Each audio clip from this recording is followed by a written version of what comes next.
Ekipa, pozdrav, evo naišao sam već par računala kupljenih u trgovinama na kojima frekvencija memorije nije bila podešana na optimalnu frekvenciju, znači nije bio upaljen XMP za DDR.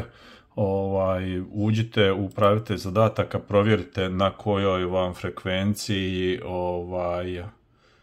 radi memorija, znači u upravitelj zadataka pod performanse memorija, evo vidite moja radi na 3200, znači ovo je DDR4 i to je na frekvenciji na kojoj treba raditi. Ako ovdje piše 2400, možda stvarno imate memoriju koja radi na 2400, ali za svaki slučaj, ili ako je DDR5 obično bude na 4000 MHz, svakako onda uđite u BIOS i provjerite da li XMP možda nije upaljen. Znači resetirate računalo, ponovno pokretanje i znači kad se ekran ugasi, znači kad se računalo početi ponovno paliti, stišćete delete tipku na tipkovnici, znači stišćete sve dok ne uđete u BIOS.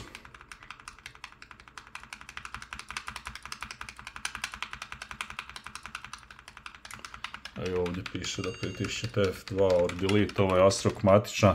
Znači u vašem BIOS-u možda neće ovako izgledati, vjerovatno neće, ovo je već sad dosta stara matična.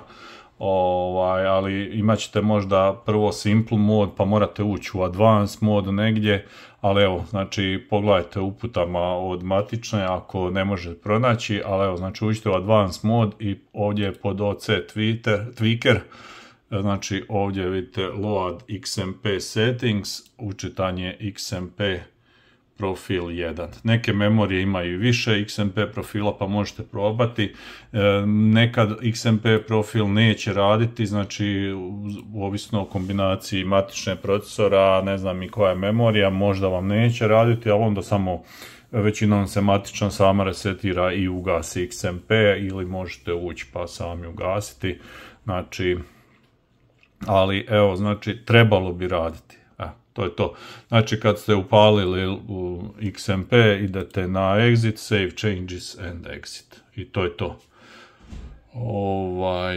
Računalo će se resetirati pa provjerite je li sad frekvencija memorije veća.